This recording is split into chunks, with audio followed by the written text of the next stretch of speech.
Welcome to the DXdao weekly meeting. This week we are talking resource planning, and we're actually going to be going through roadmaps for each of the products, as well as touching on biz dev and communications, as well as governance, time permitting. But we have a lot to go through, and so each of the product owners will be giving a presentation followed by a few minutes for questions. And we are going to start with Omen, then go to Mesa, and then to Swapr.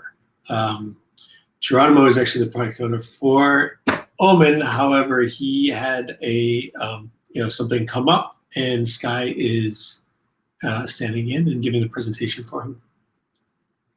So if you'd like to lead us off, Sky. Yeah.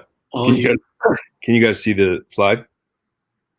Can see the slide. We actually see the whole thing. I don't know if you want to go into presentation mode, but yeah, we can see the slide. I'll just leave it like this to make sure I can see the slides, I guess. Yeah. That's all right. All right, cool. So this is presenting Omen Guild / Squad and the progress, budget, and goals for the next year. Just really quickly, broad overview of background. This is 2020 was when Omen launched, and the three key numbers I think that we've seen from the last years: 2,800 unique users, 260 markets created, and $6 million in bets. And there were a handful of high-profile ones that got some attention, like the election markets and some of the Claros markets. And there's been a focus. Obviously, we know gas has been a problem, so there has been a pretty big focus on thinking about like scaling solutions going forward. Here's a list of like some specific accomplishments around like the actual product. Lots of new things, like from where it launched to what it is now. There's like tons of things like scalar markets, switching between like more currencies, life cycle of like the markets, like a whole set of improvements that I think have made Omen a better product. However, gas has still like remained an issue, so we don't actually know like if these improvements, like what their like contribution is. To summarize, like the team, which started as a really small team in the beginning of the year, like mainly led by Geronimo, is about 5 to 6 like full-time contributors. Like not everyone is full-time, but when you add them all together, here's like the team with the skills that each person brings to the team. And so I'm classifying it as 5 to 6 full-time contributors at this point, and there's been 12 versions released.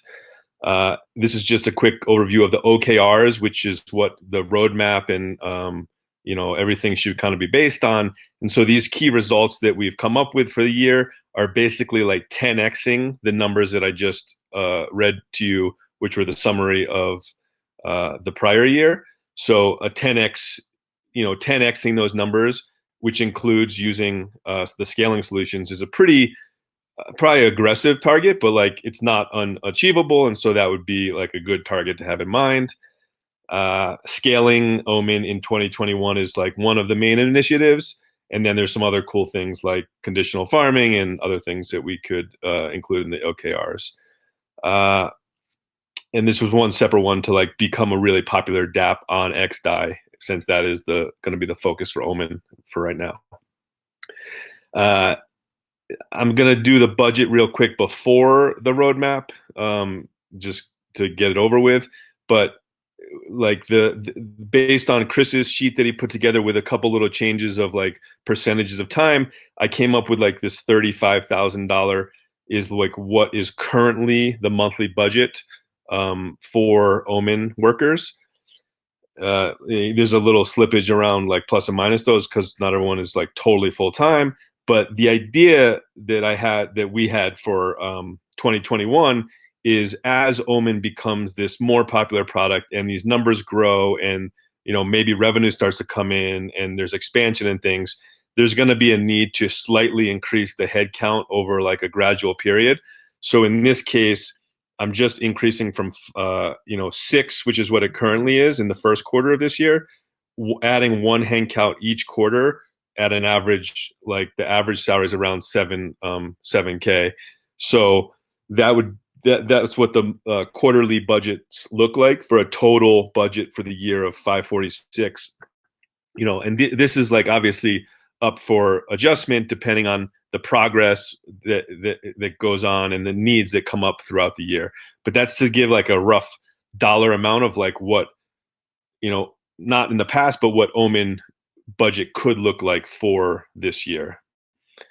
And so roadmap, this is the start of roadmap. There's a bunch of pages and I'll try to go through them rather quickly, but scalability is like really like one of the biggest focuses. We have XDAI chain that's coming.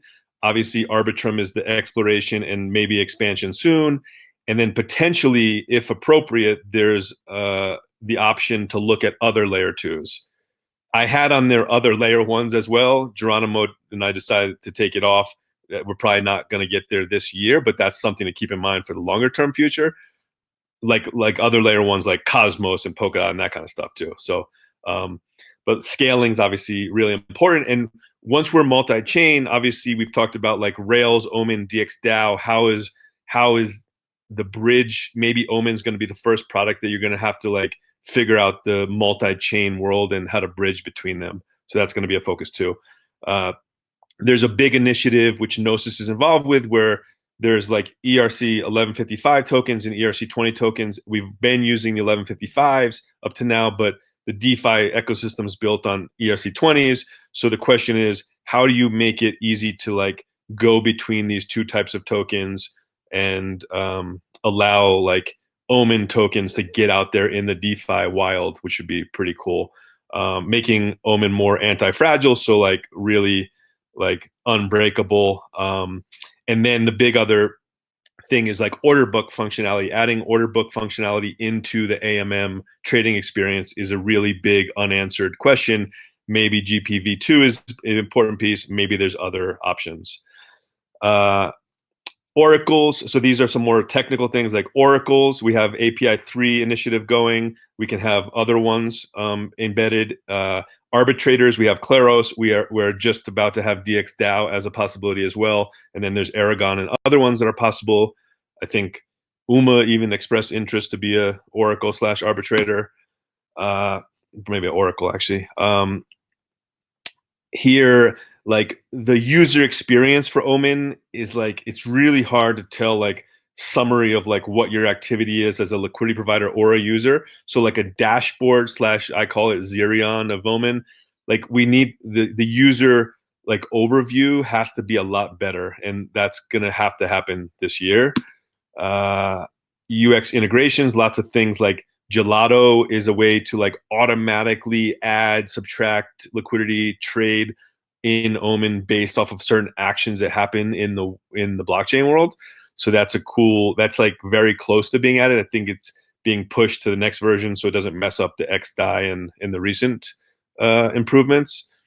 Condition invalid market reduction. So finding ways to like make sure that we don't have invalid markets. And I think Omen's been pretty good at that, but there's like more things that can be done. User wallet experience, especially in the multi-chain world, is like one of the most important things. How, like when you can get your friend who doesn't know anything about blockchain to use Omen on XDAI and bet on the Super Bowl without like knowing what ether is, like that's going to be pretty cool. So there's potential like proxy kit with the Gnosis smart contract wallet, and then there's other wallet experiences that can accomplish that. I'm getting near the end here. And then there's the business opportunities related to Omen, which ties in with business DXbiz in general. But so conditional farming is something we talked about, which we can definitely do that in probably the first half of this year. We can get that out there for other projects using as well. Partnerships, and then the other big thing is liquidity sourcing strategy. We don't really have a strategy for how to get liquidity into Omen from people that know what they're really doing and professionals, and we're going to need to come up with a better strategy for that in 2021. And then the last thing is just the overall Omen token and Omen guild establishment of both of those and how that fits into Omen and the Omen guild. And that's an ongoing discussion that is is ongoing. Lots of variable moving parts in that discussion, but that's highly connected to the Omen roadmap. And I guess that's all. So that's a quick overview of all the different things happening. If anyone has any questions, I can try to answer them. Otherwise, we can move on.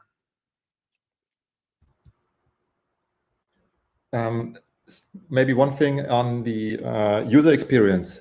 Do you have maybe any plans to, make it easier for other people to participate? I mean, I'm not a big prediction market user myself, but stuff like reality cards or what was this catnip exchange, they seemed like super easy from a usability perspective. Yep, that's great. That's a great question. So the ERC20 wrapper, which is a thing that Gnosis has been building with Protofire for the last year, that is the tool that allows this easy movement between an 1155 Omen actual token, a conditional token, and turning it into ERC20. Once you have those ERC20 tokens, which have like the outcome of different markets built in, and whether this is on mainnet or on DXdao, we can put those in places that are easier for people to use, such as Swapr, such as that's what Catnip is running on Uniswap. So that that flexibility between the ERC 1155 and the ERC20 is what allows you to create those dumbed down versions of how to take a view on a certain market in the ecosystem in easier ways.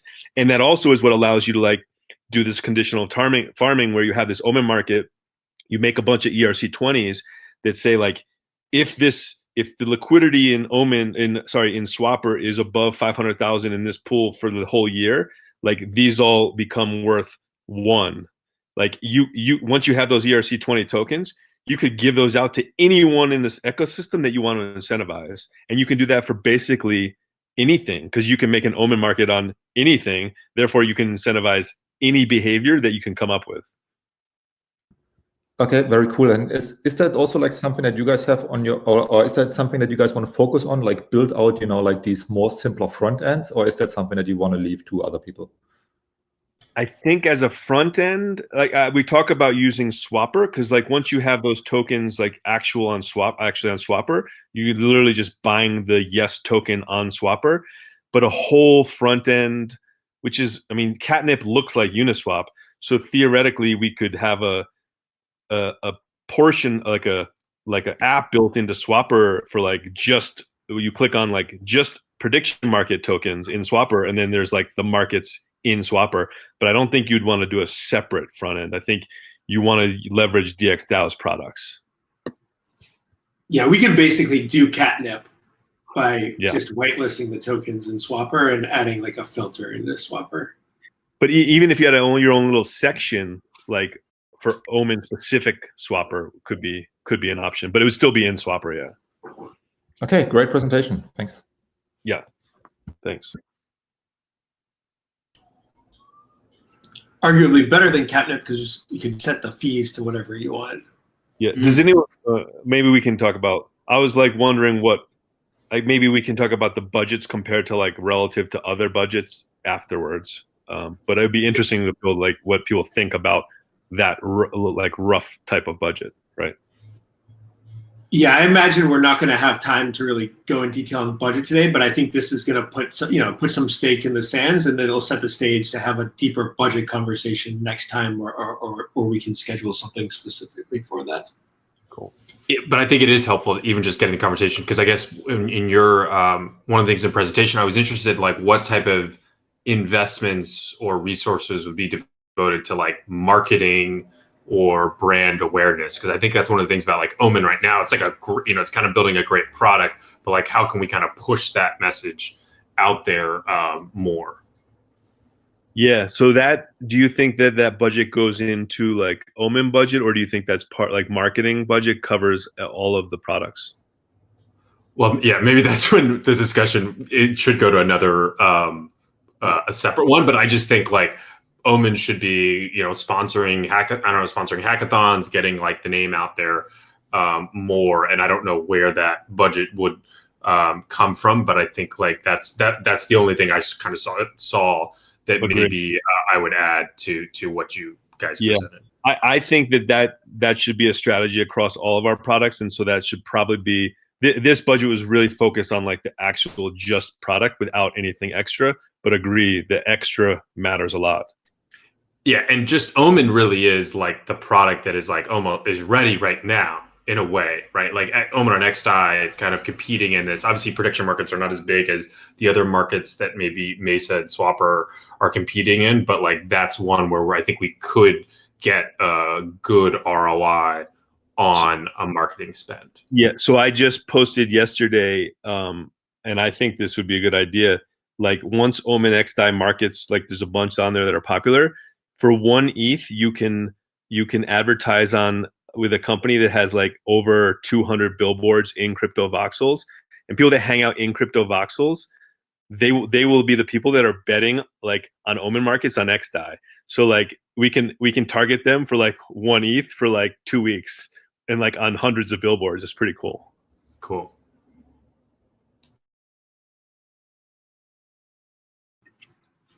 Great job, Sky. I think we're right on time here. If we can transition now into Mesa and give Martin the floor. Yeah, I'm here. Okay, so I'll share my screen. Where is it? Yeah. So some background. This is the text Nico wrote, and maybe you can read it for yourself. I didn't have like a team section, but to give you a short overview on the team now is Nico on the smart contract side. Martin, you're a bit quiet. I think it's just the positioning of your mic. Yes, Nico on the smart contract side. We have Bertie starts doing the design, MVP design. Then we have Adam who did finish the prototype today. We can have a look afterwards. And we are onboarding maybe a level 1 dev and maybe a level 3 dev, we will see. So yeah, 3 people full-time right now with me. Yes. So this is the background that we want to make an open IDO platform. And I made some, yeah, oh, that's on the wrong computer side. Oops. Sorry. So some wording, basically, I only talk about 2 words, and that's what I call investors. And the investors are the users who invest into an IDO. And then the other is in IDO project. These are the projects doing an IDO, because I use it quite often. So, and that's clear that it's clear what it is. There's also some other wording stuff which you can read yourself.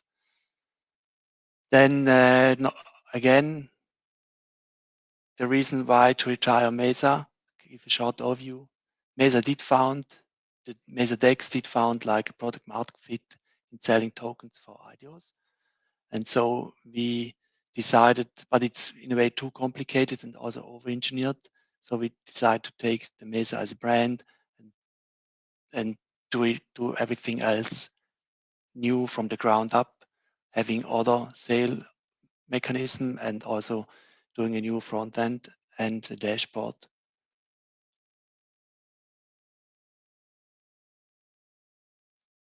So the new Mesa is different.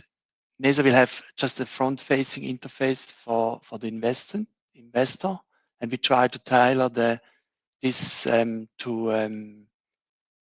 the sale mechanism we are using. Then we also try to reduce the information asymmetry, because I think it's important that people understand how a price is achieved in a sale, and if the sale mechanism is quite complex, then you have to work on that people can understand what's going on in the background. So we have, in the end, we'll have different sale mechanism, because I think different projects, IDO projects, need different sale mechanism, but we start with one, and this one is an adoption of the easy auction sale mechanism from Gnosis. I call it now a point Dutch auction, because it's like a Dutch auction with closing on a point. Then this is a short overview about the roadmap. I'll show it again afterwards. I talk about the roadmap because then you have more context. So this should be the first 6 months in a way. So the roadmap, the Q1 would be to make a prototype for the first sale mechanism, and it's Adam did finish some work for this today, and you can have a look afterwards. So the design is scheduled for mid-end February. We should have the design. Then the audit of smart contract will be at the end of February. Nico is working on the smart contract. Then we had the idea that we maybe can use the prototype and make a simulation out of it, because then people can use it before they even invest. They can try out and see how the price is going, how the interface is going to work, and they don't have like to make real transaction. Also, in the end, also for the people choosing, have to choose between different sale algorithms for the IDEO projects, they also can try it out. And my goal would be that you can also, that you have like a platform which resets every 24 hours, and then people can use it also together. They can use and make bids and then see what the end price is going to be. Then if Omen is ready, we may do, if you have finished the MVP, so we then make the MVP, which really should be on-chain and working. We may use it for the MVP. The MVP we may use for the Omen token sale. We don't know if the token is already ready then, but it would make sense to dog fooding and see how stuff is going to work.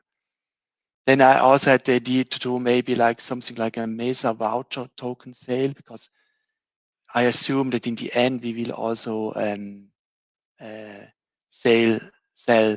make a Mesa token, and so we could like I had the idea to make like a voucher for this sale who is later ongoing, because then we can test our products in a way. So my idea is that if you take part in a Mesa voucher token sale, this voucher will give you access to the token sale of Mesa at the end. And so we can get some engagement from the community, and but this is just an idea. So the idea is up after 3 months, end of March, we should have a working product. That's the goal. Then, and we only have at this point, we don't have like a dashboard for the projects doing the IDO. We only have like a front-facing interface for the investors, and that's what we do on the next step. We do a dashboard prototype for the IDO projects. Then we try, of course, onboard more IDOs. Then we will have a second sale mechanism to integrate, and we also work. The main focus will be on the dashboard, but for sure we have to polish the front end for the end users, for the investors.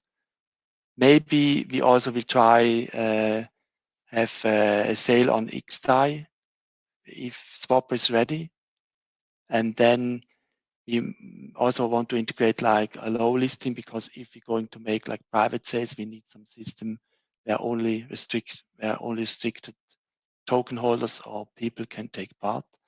And maybe we will make the Mesa token sale at the end, if we have time to do, or if we achieve this. So I show again that's a roadmap. It's the same as before, exactly. So, but it should be the 3 months we are now in, and the next 3 months. Then we have a look about the outlook. So we would need more IDOs working with us. I know the target volume would be 100 million in the first year. It's quite, I don't know if we will reach that, but if you have one big sale who is like API 3, then we can, we may achieve this. Also, because we take 1% fee, that's my thing we should do. So maybe we have some revenues. Then we try to make 2 more sale mechanisms. We need a simulation for all of them. Most of them, maybe only like fixed price sale, don't need one. Then we will look into maybe have a partner for regulated sales. Because it's an open platform, we also have like to extend the smart contract side to maybe to be able to integrate other mechanism in a maybe even in an open way that you just can tell us you need a vote about this one, then we have to review the sale mechanism.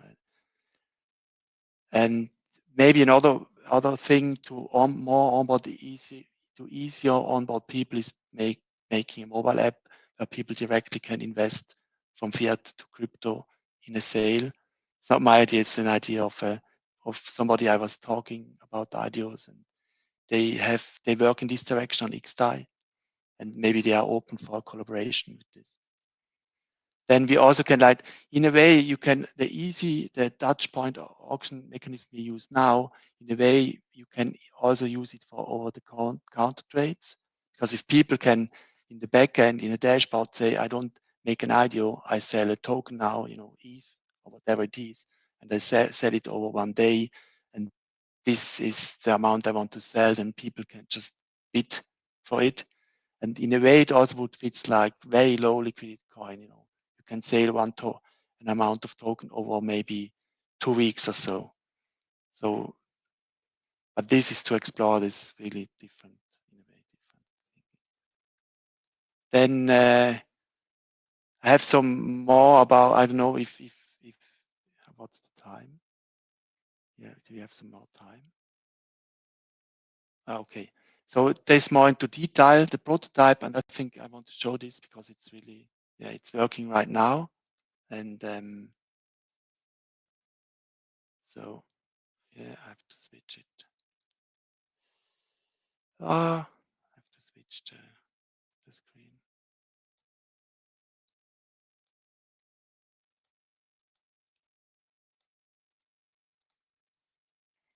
That's the thing I restarted. So this is the first, you have like a first page and you go to simulation and then you see how the bits, there's this random, now it's generated random and doesn't make this much sense, but it's randomly generated bits. Then you see how the price building up. And then you can make your own bid. And then you see here where your bid is. It needs a little bit more work to see how the price is building, the virtual price is building up. It's just a version to see and play around also with the interface. I post the link here.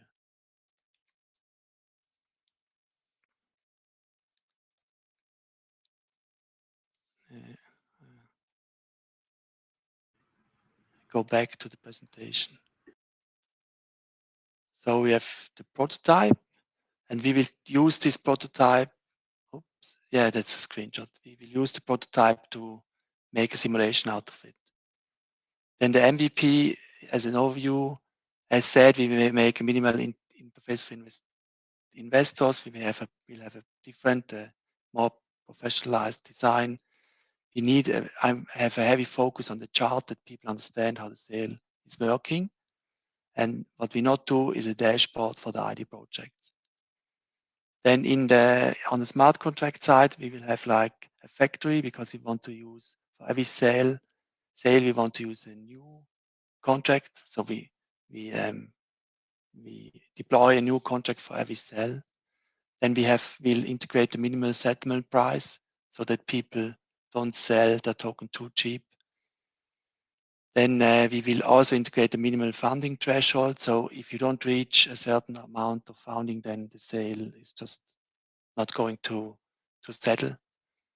We will make the fee. So we will take fee on both sides because after the sale, we want to initiate the Swapr pool and forward the fee to the Swapr pool to have initial aftermarket trading. Then what we may do is a random end for the point point touch in a way that it's random is difficult on chain, but there's a way you can achieve random. And the easiest way is that you say, you don't say that now randomly the sale is finished. You say there is a time where the finished is, where the bits are where you're not 100% sure if the bits in the sale or out the sale. And you achieve this, as you say, is like this 0.0, and afterwards people can still bid, but then after 100 blocks or so, you jump back in the time in a way, and you kick out all the big bits who are on the wrong side. So you jump back randomly, maybe 40 blocks. And so if your bid is, so if there's 0.0 and you have 100 blocks afterwards, then if you did bid in the 60 blocks after 0.0, you are still in. But if you make the bid in the 40 blocks from block 60 to 100, you will just be out of the bid. And this should, in a way, achieve that people can still bid after the sale is finished in a way, but they are not sure if they are in. So we assume maybe there will be no gas wars, but we don't know. We will see how people react to this. And it's we will integrate it, but maybe we won't use it because in a way it also makes the interface much more complicated. People have to understand this, that it's going to work like this in the background, and so the interface gets more complicated. And we will test out. We will see. Yeah, we do the simulation I already talked about, and I think that's it. This is some smart contract architecture. We are thinking, or Nico did drawings on, and I don't talk about this now. You can see yourself on the presentation. Yeah, that's it. So any questions? Very cool. One question, especially like the Q1 roadmap, look quite ambitious. Yes. Like how did you arrive at this? Is this like, I don't know. You know, the like bottleneck right now, it's the team. We have just, it depends how much dev power we have. You know, I try to onboard people, or we still are, and yeah, that's like the main issue. Okay, so the assumption is made for Q1 currently on the available team members, or did you make assumptions on the new team? It's the assumption that we have like one more front-end dev working like full-time. We have now Adam, and we are onboarding another one, but we don't know if it's going to work out because the onboarding process is somehow, yeah, it takes time. Okay, cool. But in a way, it's also because now we have like the prototype. It's also easier to onboard people, because if you go to extend this into simulation, people can work on issues and work. Now we have like a setup where you can start work and making issues for people onboarding. Till now, it was like much more difficult to do. Yes. I was wondering also, are there some designs ready for the front end? So how it will look like, or yes, you know, there's a vote up for Bertie. Bertie is doing he does the design for the MVP, and he should finish by end of February, mid-February, he should be finished with his work, and then this will be the new front end. Yeah, cool. He's just started working these days, and Yeah, Martin, I think like the outline and everything, I think is really awesome. This seems like the type of product, as we know, like there's a bunch of people that saw this space and are trying to like maybe enter the IDO space. So once you have the MVP and you try it out, it's really going to be the product that has to change according to like the needs of the people, right? Of what the actual consumers want. Yes. In addition to what other competitors are offering. So it's like a really dynamic, I think this is like more dynamic roadmap than like what Omen is. Yes, so because I had discussion with Nico, and he had like great ideas. So we discussed Right. how Graph is doing stuff, and in a way, maybe there's another focus about token sale, and then it's much more that you try to make more a social platform, because in a way there's enough capital around. So, but projects also need users. They need users, and they need like developers using their stuff. Some of them, if it's technical. So one possibility would be go in a direction that you try to more be like an education platform, and then you like if you do stuff and use the early stage product, you get the permission to be in a token sale. So because in a way, there's like, I don't know, it depends. I myself, I'm not into selling like every token who is out there. In a way, we should like be a brand, and if we do like protect our brand, then I think we should work for the ecosystem and for people doing interesting stuff. It's not that we can't do like normal sale, but maybe we also need a second brand for the more, I don't know, hit what and run what you just described, like as a platform, is almost like CoinList, right? Except CoinList is like the centralized version of what you described.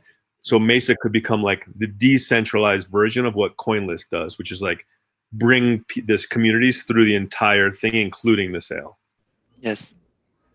Yeah, that's that's just about, if you think about roadmap, there's enough to do. So it's just that we need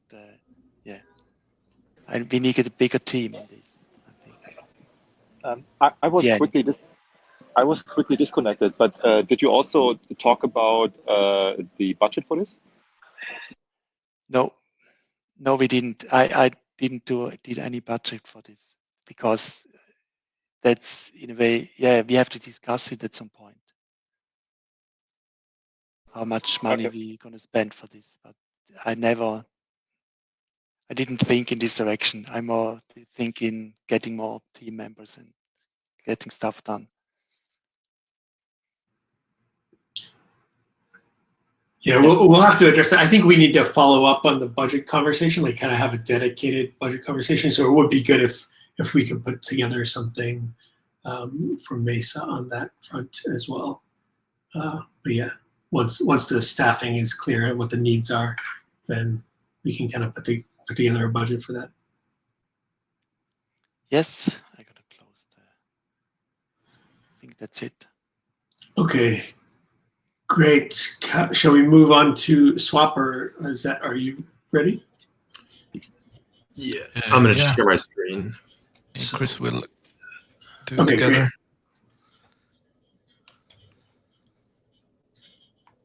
Great. Nice. Okay. Awesome. So I'll go through the product roadmap here for Q1 and Q2. You probably already seen the Q1, and we're in the middle of it.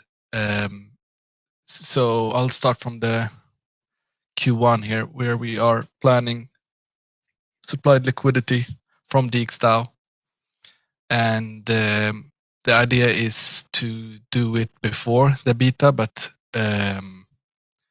we might do it together with when we are launching liquidity mining on Swapr beta, because the launch of Swapr beta is going to be really soon. I think we are building the interface for liquidity mining, and it makes sense if we do some kind of program together with that.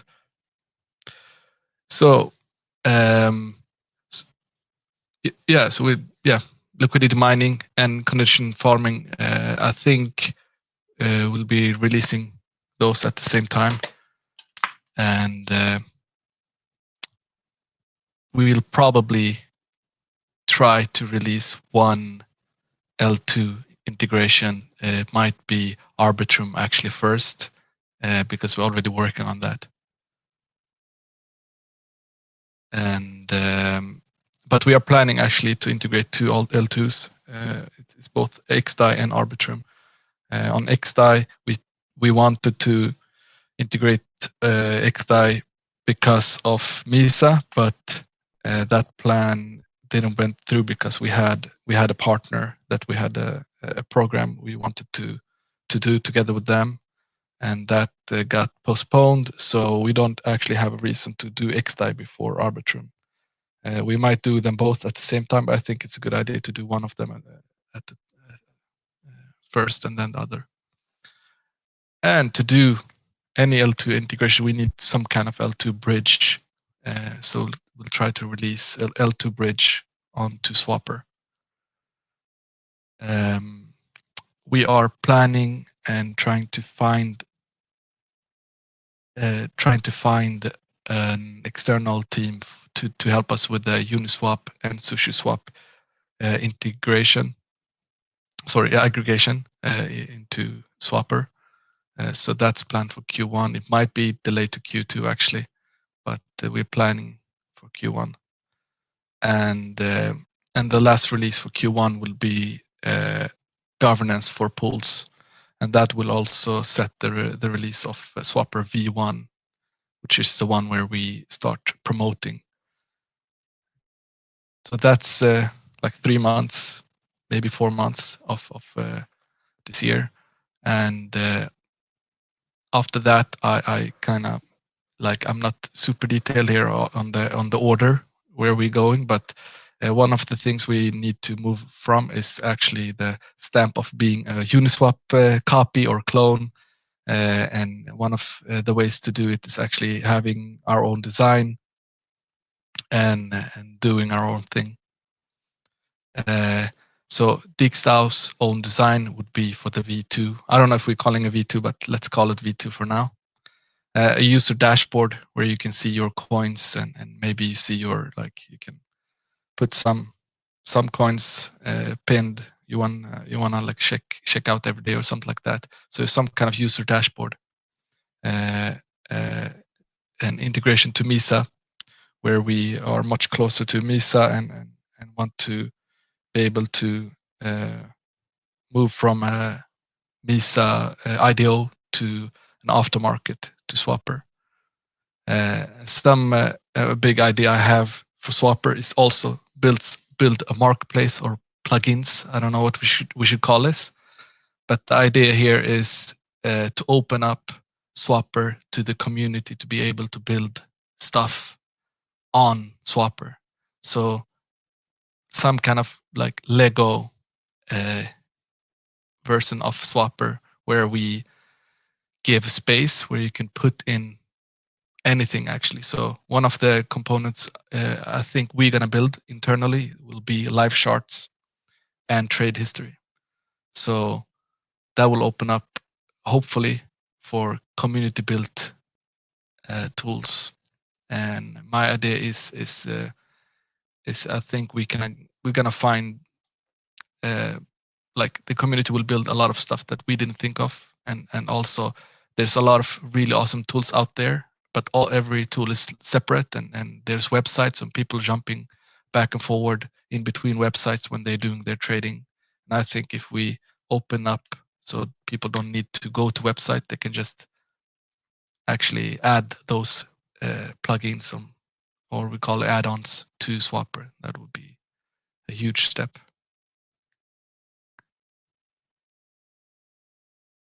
So yeah, that's the product roadmap. There's a lot of more details I didn't put in here, but yeah. Yeah, and then just to kind of, we had some notes that were backing some of that. And so I think one of the interesting about Swapr is there has been so many different people that have been working on it in various different ways. And so I know Sky was mentioning how Omen has kind of a bunch of different people on it. And obviously the same thing is true with Swapr, particularly because some people have been working in the past on it. And so this is kind of just people that have been working on it and doing different components of it. And then just I should share this actually, the link in there. So these are just what what Zet was talking about there. I think the maybe the two things just to add from what he said are the router aggregation, which I think really could make it a very competitive front end product in the short term. And that's not necessarily something that will drive fees in the short term, because that the trades will be routed to SushiSwap and Uniswap, but it is a way of getting traders to come directly to Swapr. And then the LP governance interface, I think that's another opportunity for us to kind of own a different part of a project's or a community's interactions, because we obviously with Swapr you can adjust the fees, but maybe introducing other governance capabilities or just from a UI perspective, kind of encouraging other governance there, I think would be helpful. And this is some of the text. So as just to recap the things that Seth said, the layer 2, I think, is a huge opportunity for Swapr, as that's kind of probably the secular trend that we see throughout DeFi this year. And I think there's some benefit to Swapr as, it's easier to go wireless if you've never been wired. So I think a lot of projects will be thinking about the migration process to layer 2. And I think that can be an opportunity for Swapr, because it's kind of building it out, its liquidity for the first time. I do think this is also something we can think about incentive programs. Obviously, the Omen and Mesa mentioned possibilities of a token. So that's something I think we should consider, particularly as it comes to driving liquidity to layer 2. And Zet was talking about an enhanced user experience. I think that's something that Zet's got a lot of great ideas, and is, again, there's like a huge open space on the market there to innovate past the Uniswap basic design there. So two other things that I think are kind of important after like the V1 launch. I think we need more partners, tokens, and products. I think Swapr kind of can be something that DXdao has in its arsenal to, when it's negotiating partnerships with groups, when it's obviously with Mesa, maybe as we mentioned, Omen, if they kind of use the catnip-like design, that would be something for Swapr. So I think there's a lot of things that Swapr can benefit from the DXdao ecosystem. I also think it's an opportunity maybe for synthetic assets, right? Because DXdao itself could actually even fund these synthetic assets, and that would be a huge opportunity, I think, to distinguish, to have distinctive products for Swapr. And then one of the things I think is important when we think about like resources for Swapr, I do think we need to be thinking about the next generation of Swapr, right? I mean, Uniswap V2 is obviously a very powerful platform, but they're already thinking about V3. Balancer obviously has a lot of capabilities in terms of the adjustable weights to the liquidity pools. And I think Swapr wants to be competing in that, whether that's something that we're researching, the new ones coming out, or I think maybe even potentially bringing on a researcher to look into this. I think particularly in figuring out how to integrate with a lending protocol in some way, because I think how capital efficiency will play out will be very tied to the lending aspect of that. So obviously DXdao doesn't have a lending protocol, so I think that's something that we'll need to kind of think out. And so I just put kind of getting into the budget area, and in this doc there's linked to a little bit of a spreadsheet. And here, this is definitely much more forward-looking and almost like a wish list, because I think for a lot of the teams and resources, it's like, what can be done? What do we want to get done? But can we find the people to do that? And if not, maybe we're looking for other contractors that can fill that. So I think like in the left side is like maybe in 6 months, this would be like the perfect capability. So I think we need a lot of front end work right now. So if that's something I think we need maybe full-time 4 people. I think there's a need for another kind of smart contract developer that we can have working on this again, especially as it comes to looking at Swapr, like the next generation of Swapr too. And then, yeah, I think we need the marketing component that we were talking about with Omen and Mesa. I think like these products are getting to the point where we need to invest some resources there. And then the other cost, just to, I think auditor as I said, AMM researcher, if we're outsourcing any development, kind of paid marketing, sponsorship, and gas deployment. This page should have been there. So I put some like numbers on those and kind of some of the potential worker level for those. And so I kind of came up with this. And so for each of them, I know we're not going to get like 4 front-end developers immediately. We're not going to get, you know, a great smart contract developer next week.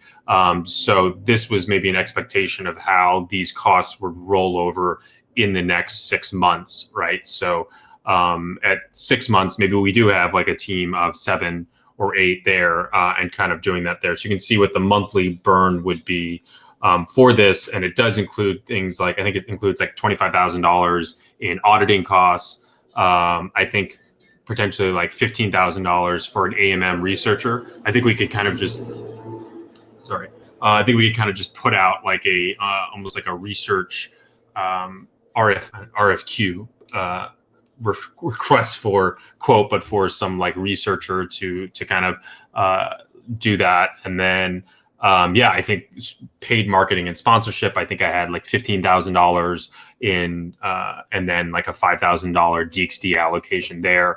And then gas deployment, only because I know that that's what Yearn has as like as part of their budget. So I think we need to be counting it in maybe some of the costs there.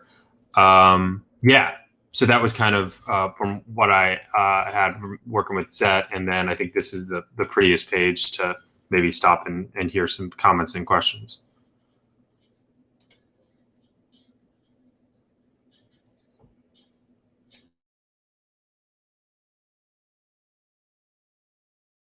You, Christopher, you asked about if Arbitrum is centralized.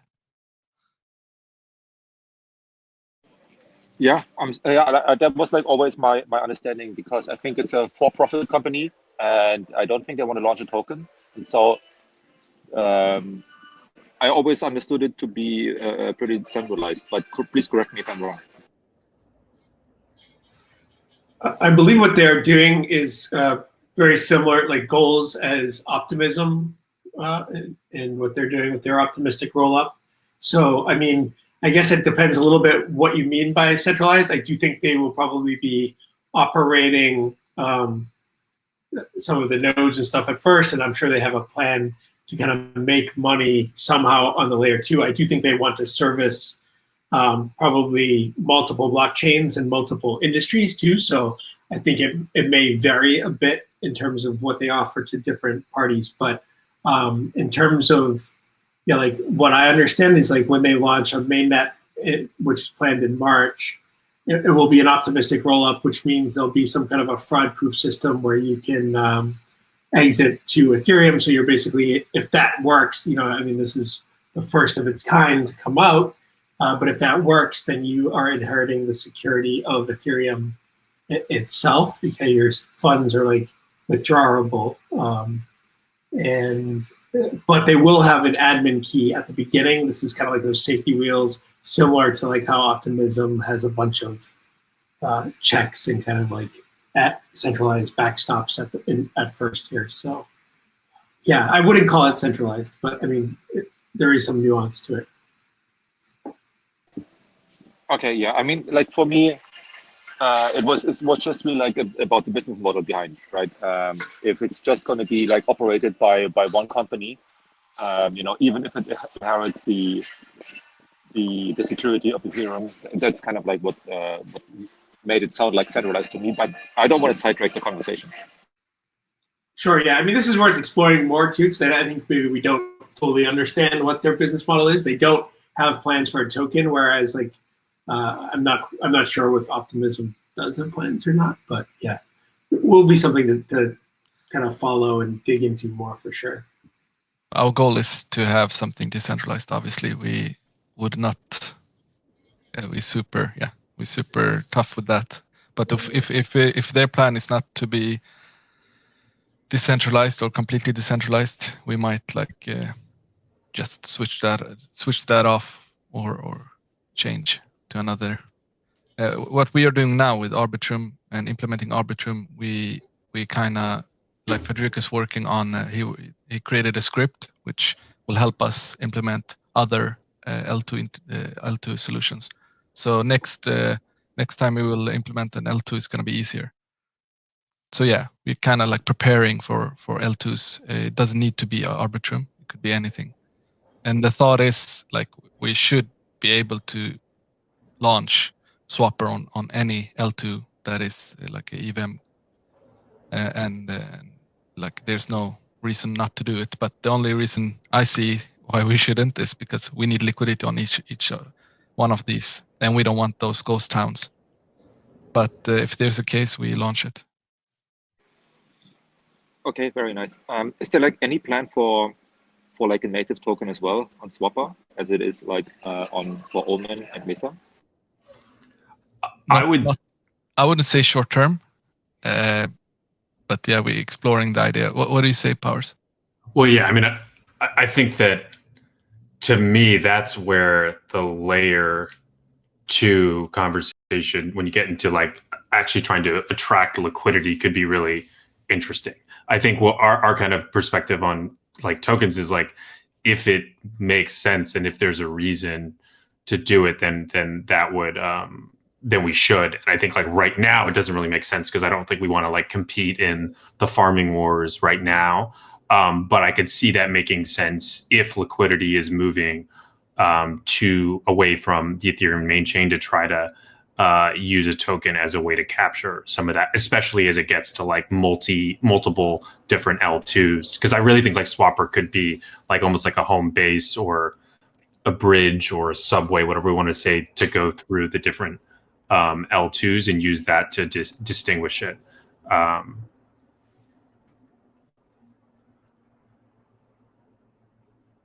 I would say broadly, like I think your thoughts on tokens have been absorbed into the community.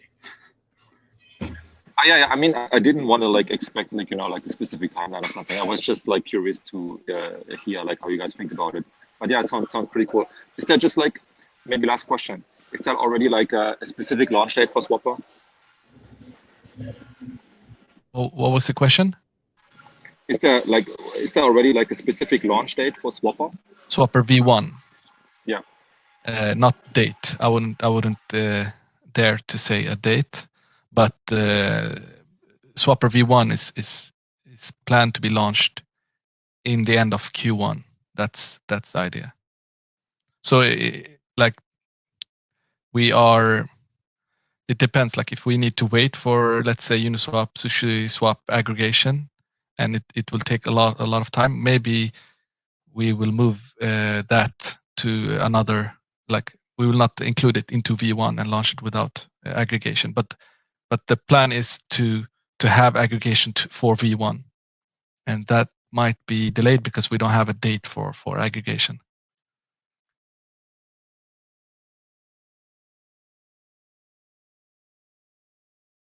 But yeah, end of Q1 is the idea. But I use Swapr now, right? If you're buying DXD. Yeah, Swapr is live. It's just the alpha version of it. And once now that multi-call is live, once we can put DXdao liquidity into it, it's going to become a lot more live, and like it can start being integrated into aggregators and all that kind of stuff. Yeah, so the idea is just do this soft launch where we're not really promoting Swapr and like testing on mainnet and then doing these steps step by step before going in too large. And so we have a couple of things we are launching now, and next versions will be with the liquidity mining, which is a big thing, and governance will be on V1 in the end.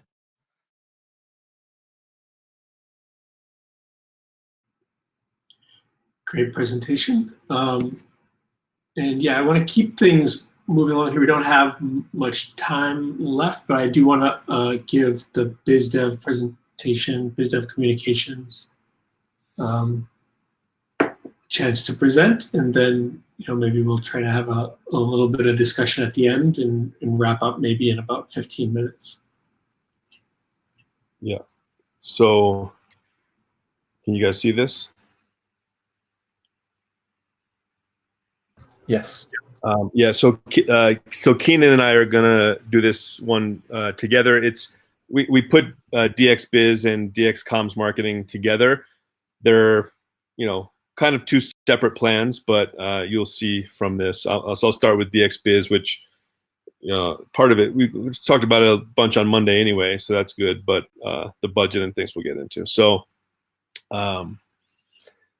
yeah, so basically, like, both of these guilds/teams are focused on like opportunities and partnerships for the benefit of DXdao products, and included with that is community awareness and growth of those products and DXdao in general. So that's why these two really go well together. Here are some of the OKRs that we are aligning the roadmap to, but the DXbiz guild. Yeah, so DXbiz like objectives and results they tie in with all of the different product lines. So for example, and it ties out well with what Martin has done with Mesa. Like once Mesa is live, like there's a goal to attract 10 IDO users of Mesa, this year. There's also related to Swapr, like things we've been talking about where we're leveraging the DXdao's product suite to bring sizable liquidity to specific Swapr pools, and so a target of five there, and then also related to like treasury management and maybe governance as a service, like big DXdao strategic moves in general that capture the awareness and attention of the industry of things like important things that DXdao is doing in the space, and that those also relate to like DXdao's governance, DXdao's operations, treasury management, and its products. We went over a bunch of the like current opportunities that we've been tracking on Monday's call, on the BizDev call. So here's just a recap of it. The team so far has really been kind of a mishmash of like 5 or plus more people, like almost a little bit from everyone involved, like handling different parts of this like squad and this team so far. Obviously with like Nylon leading the call, like I've been leading the tracking and some of the relationships. Keenan is getting more involved in the biz dev stuff, and then Venki has a big interest too as well, and then John has been involved quite a bit, like with his relationships with other projects in the space and incoming opportunities and things. So like the plan here is that as DXdao's products really come onto market, especially Mesa and Swapr and Omen, gets onto XDAI, these partnership opportunities and this overall team should really ramp up. And it hasn't ramped up, and it's kind of been a passive thing for now. And it's going to move from what I think from more of a passive squad to an active squad. And the reason is a lot of the things we're just fielding and keeping track of incoming interest, whether it was for IDOs for Mesa, whether it was for other products or other partnerships and relationships. But it can become more proactive and go out and seek things that we are specifically looking for. And the it gives us an opportunity to sell DXdao and its whole product suite basically, and that's where tying in with DXcomms and marketing is also a very important factor. And so I think that as these products come online, like these opportunities are going to start to flow, both the passive and proactive ones. Like there's just going to be more and more, and we're going to need more and more attention and focus on like tracking and then like closing on those opportunities basically. And so right now, while we mainly have a bunch of people doing a little bit each, I think that we're going to have 1 or 2 people focused on it full time, and then also other people helping part time as well. So that's gonna take probably someone to commit to lead that. And obviously, any of these deals and opportunities that happen still have to be like on like the DXdao community has to be on board with them. So it's like this unique, like you can't sell the opportunity to the CEO that then says, okay, let's make that partnership. It still has to be done through the DAO process, which obviously we know takes time, and it's a certain technique to accomplish that. And so the budget so far, based off of like the sheet we've been using, if you put all those people together in their time, what we had is about one person like total like combined of headcount like focused on this squad. And I think that is going to have to move to at least 2 in the first half of the year, and then potentially 3 in the first half of the year, like especially when there's like Mesa IDOs up and running, and there's like that could be a whole position in and of itself, especially if like Mesa becomes like a decentralized coin list. And so this budget adds up to that's like per month, so that's 36,000 a quarter. So it's a 186 budget for the whole year, with that slight increase halfway through the year of headcount. It's still it's smaller than obviously the product teams, but it's still an important aspect of DXdao that has to be filled, and it ties in with all of the other products. And so I can turn it over to Keenan now. Keenan, do you want to share your own screen, or do you want me to switch the slides? You can keep it if you want. Cool. You'll have to bear with me today. I'm feeling a bit under the weather, but I will chug through it here. So first off, we have our OKRs that have been set. Obviously, you'll notice a lot of similarities throughout the comms and marketing to BizDev, as Sky mentioned. And that's just because they are quite similar at this time. So notable key results is attain 40,000 Discord members with 50% of the members engaged at the base engagement level, and get 50,000 Twitter followers by the end of the year. And we're aiming to feature in at least one high-profile external news source or article for each major product update or launch. The initiatives that we have for this is working in tandem with the other teams to accurately convey information to the community, complete and regularly update the documentation book that's in the works to best display the current information internally and externally, and actively reaching out to external sources regarding media coverage.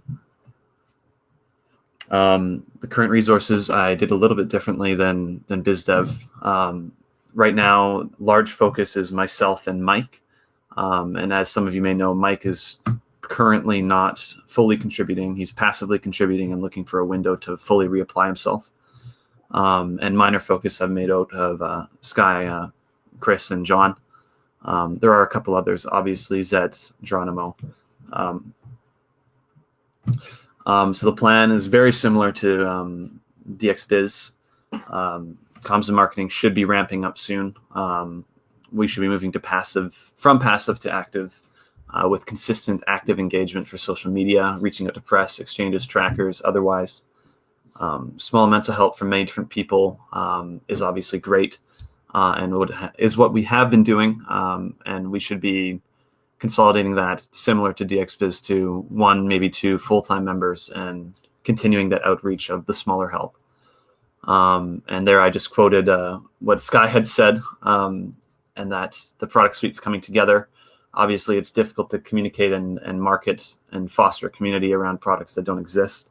And as we're ramping into this, we need to be scaling this up, I believe. And I make a second note of this here. With the upcoming existence of each product and their inevitable growth, it will be beneficial to designate a communication and marketing lead for each squad. This could be as early as Q2 or perhaps a year longer, depending on how products evolve. So I did the budgeting a little bit differently. The proposed initial budget is roughly 14,000, and this accounts for 2 contributors with high experience level at full time. And this should be expandable to hold additional contributor in the short to midterm. I mentioned currently right now, I'm the only one with an active proposal. And I am under the impression Mike would be our second man, depending on his obligations otherwise. Regarding community, I propose an initial budget of roughly 4,000 a month. This wouldn't be used retroactively. If we don't have an incentive for the month, then we wouldn't be spending roughly that budget. Or if we have an event that would require more of a budget, it would be beneficial to do so. But that is about a ballpark of what we should be spending on a monthly basis, I believe. Communication and marketing tools. I've proposed an initial budget of roughly $200. This is for, Discord boosts, all of our community tools, automation, moderation, etc.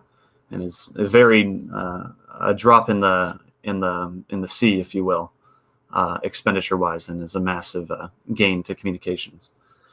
So with that all in mind, including the roughly 4,000 for community, leaves us with about 18,000 monthly, which my current interpretation was about 10 to 15% of the budget, with room to be scaled in the future. I should have done what Sky had done and kind of incrementally. I believe that what he had laid out regarding about half a year headcount increase will probably become fruition to comms and marketing. That being said, total budget is roughly 218K at this point. Cool. Thanks, Keenan. Yeah, I think that's all from those combined squads. I don't know if these are called squads or guilds, because these seem more like teams. I like the use of squads for the teams working on stuff. Excuse me. Yeah, we don't plan yet to introduce a token, but hopefully soon.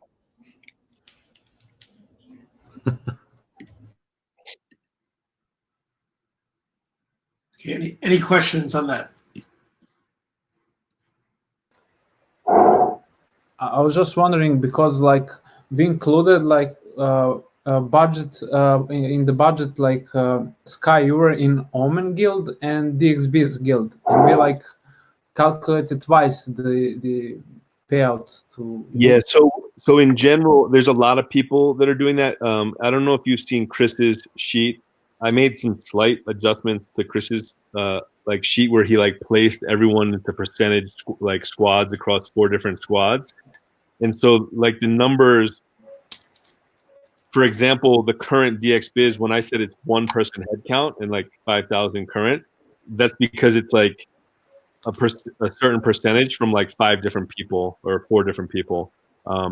So I don't think that people are being necessarily double counted, because percentages of time, especially for people that are on multiple squads, were kind of factored into the budgets, at least for Omen, DXbiz, and I believe also marketing. So not sure about the other ones, but these are all kind of rough numbers anyway. But that is something to keep in mind, is most people are doing more than 1, if not more than 2 or 3 things. Squads, yeah. Okay.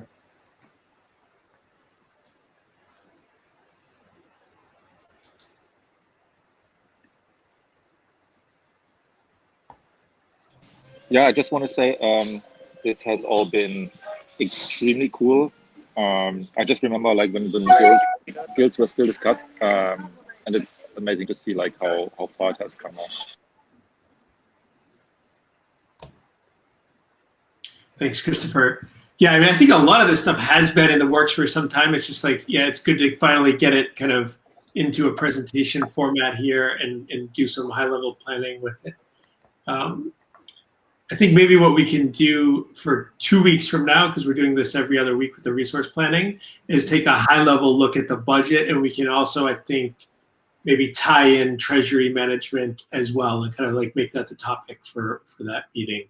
So 2 weeks from now, I'll make a post about it, try to do it a little further ahead of time, so we can start to reason about where money should be moved, how it should be managed, and that kind of thing. The one thing that did not get addressed today, which does does have resources behind it and is very important, is governance, right? So Chris runs the governance call. I spend quite a bit of my time doing governance related things. Everybody has to put some of their bandwidth into governance in terms of looking at proposals and stuff. And of course, there's the Alchemy platform by DAOstack. There is the effort by Augusto. We have monitoring tools. So there isn't a formal squad around this yet, but I could imagine one forming in the future. So we'll keep an eye on that and keep people updated in terms of planning around that as well. And so, yeah, I mean, I think that was great. If there's anything people want to talk about now, I guess we could take maybe 5 minutes and then wrap up. Anything else? Any questions? Any closing thoughts? Yeah, I want to add just a feedback. I think this is great. Like, I think we all have better knowledge on how much we're spending, what we're doing with every project. Like, sometimes it's very hard to keep track of, and I think we should continue doing this. Absolutely. And I think another thing we've been talking about, and I think Keenan has been doing some work on, is setting up like a documentation site. So I could imagine, you know, I think it would be great to have roadmaps and budget somewhere, right? Like somewhere visible and reviewable. Yeah, I'm working on that as well. Yeah. Okay. Yeah. I've tentatively penciled in roadmaps for each product, so we will have room for them. And another thing, and I might actually spend some time next week working on this, is pulling together architecture diagrams. So we have, you know, a few lying around in corners. We need to dust them off and I think pull them together and give people also like a kind of a structured view of how everything works. Like there's quite a few complicated systems that we have deployed, and I think it would be, yeah, super helpful to have it in one place. To Federico's question, like eventually we can have like more formal budgets and roadmaps laid out on the home page, like linked to from the homepage. But like currently, like Christopher, like got a lot of value out of this. Like, is there a way other than having people watch this recording? I guess that maybe that is the way. Like, getting the other big DXD holders, anyone that's interested or interested parties, making sure that they see this so they can see this plan. Because I don't know if everyone's going to watch this video like in a more immediate term. Perhaps me and Chris could point form it for the month in review.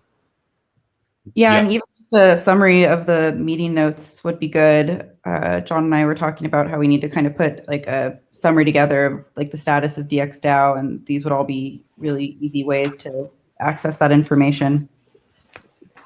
I would also suggest if we could do a tweet thread, just a small summary, and then post it in our Twitter or Medium somewhere. I think that would be good for communicating as well. Would it be valuable to have each one of these presentations split up into its own video or not? Yep. Yeah. I can do that pretty easily, I think. Like you could link to each one. So if someone only wants to watch the Omen one, they can watch the Omen one. I guess, well, you can do that with time, like start at this time, or we can split them up into videos, whatever you guys think. Yeah, maybe providing some start times just to help people navigate would be good. I think in some ways you want people to see them side by side and understand that it is a suite of products that DXdao has. Yeah, we don't usually do that in the videos, but I can do that for this one. Two quick thoughts on like communication in general. Like, one, oftentimes you do have to say the same thing over and over in different formats, and that's like a great way to communicate something. So that's really what we're talking about here. Is like here we had like we can put it in presentation format, we can have it as like a call, and then we can like tweet about it, and we can have like Discord, and it's all part of like almost regurgitating like the same information through different formats. And then secondly, saying things out loud makes things much easier to understand for ourselves, for everyone else. Like you can even notice this now. If you think about, sometimes you have like ideas in your head, and these ideas like, oh yeah, like makes sense in my head. And then like when you write it out, you can't necessarily like write it out as clear as it is in your head. But once you get it out, once you kind of like say it, it literally like makes more sense. And it like you can kind of like further the idea just by like putting it out into words. So I think these are like great it's great practice for communicating better, obviously with the community, but also just for like coming up with ideas and like saying, you know, putting things that are in our heads that we all know about, just saying them out loud. I think like furthers a lot of these ideas forward. Yeah, totally. Communicating and writing gives clarity to your own thoughts. And I think what everybody said to all these ideas at the end about how to follow up and disseminate this content were all super great, and we should do all of them. Any other thoughts here before we close up? I think great job, everybody, on the presentations. Again, so next week we just do the normal recap. Next Thursday, and then I think in 2 weeks I'll put out some plans around kind of revisiting this with a budget lens on, and also a treasury management lens. Multi-call is live, as was mentioned earlier, so that enables a lot of things. We have to test it, start slow, knock on wood, hopefully things work, but let's see. We'll follow up on that, and treasury management is kind of in motion now, so looking forward to that discussion. And yeah, thanks again, everybody. Have a good one, and see you next time.